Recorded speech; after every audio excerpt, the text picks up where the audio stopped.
July August গণহত্যার বিচার বাংলাদেশের আদালতেই হবে। আন্তর্জাতিক আদালতে পাঠানোর কোনো পরিকল্পনা নেই বলে জানিয়েছেন চিফ প্রসিকিউটর তাজুল ইসলাম। এ বিষয়ে প্রধান উপদেষ্টার প্রেস সেক্রেটারির মন্তব্যের প্রতি দৃষ্টি আকর্ষণ করলে এসব কথা জানান তিনি।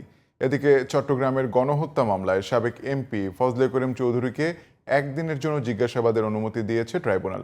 সাইদুল ইসলামের রিপোর্ট। জুলাই আগস্ট আন্দোলনের সময় ৯ জনকে হত্যা ও ৪০০-র বেশি মানুষ আহত হওয়ার ঘটনায় ট্রাইব্যুনালের মামলায় মঙ্গলবার হাজির করা হয় সাবেক এমপি ফজলে করিম চৌধুরীকে। তাকে একদিনের জন্য জিজ্ঞাসাবাদের অনুমতি চাইলে তা মঞ্জুর করে ট্রাইব্যুনাল। ফজলে করিম জামিনের আবেদন করলেও শুনানি হয়নি। অন্য মামলায় আশুলিয়ায় ৮ জনকে পুড়িয়ে হত্যার ঘটনায় সাবেক ৩ পুলিশ কর্মকর্তাকে ১৫ এপ্রিল ট্রাইব্যুনালে হাজির করতে বলা হয়েছে। মামলাটির তদন্ত খুব শিগগিরই শেষ হবে বলে জানিয়েছে প্রসিকিউশন।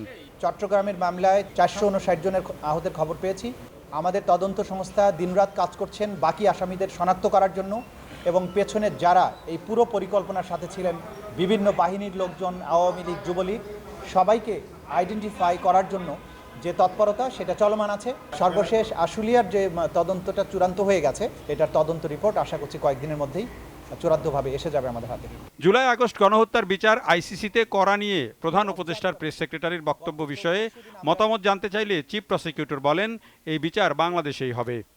বাংলাদেশ এই ধরনের মানবতা বিরোধী অপরাধের বিচার করতে সক্ষম। বাংলাদেশ এই বিচার করতে দৃঢ় প্রতিজ্ঞ এবং ইচ্ছুক। বাংলাদেশের সেই সামর্থ্য আছে। সুতরাং ঘটনা বাংলাদেশে ঘটেছে, আসামিরা এই বাংলাদেশেই বাস করে বা বাংলাদেশের আশেপাশেই আছে, সাক্ষীরা এখানকার। সুতরাং এই বিচার বাংলাদেশের কোর্টে হবে, এটাই হচ্ছে স্বাভাবিক বিষয়।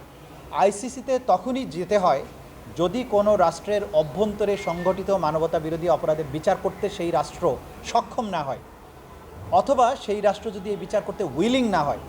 বাংলাদেশের ক্ষেত্রে এই দুটার একটাও প্রযোজ্য না। এদিকে জুলাই আগস্ট গণহত্যা ও গুম খুনের বিচারে চলমান নানা ঘটনায় প্রসিকিউশনের সাথে দেখা করেছেন কয়েকটি মামলার বাদী ও ভিকটিমরা। তারা চলমান তদন্তে সন্তোষ জানান ও পরামর্শ দেন প্রসিকিউশনকে। তাদের এই দেখা করা ও পরামর্শ দেওয়ার ঘটনা বিচার কাজে বাধা হবে না বলেও মনে করেন তারা। এখানে আমরা কোনো কমিশনকে বা আদালতকে ইনফ্লুয়েন্স করার চেষ্টা করছি না। আদালতের ভিতরে কিন্তু আমরা যাই না। Saidul Islam, GTV news, Dhaka.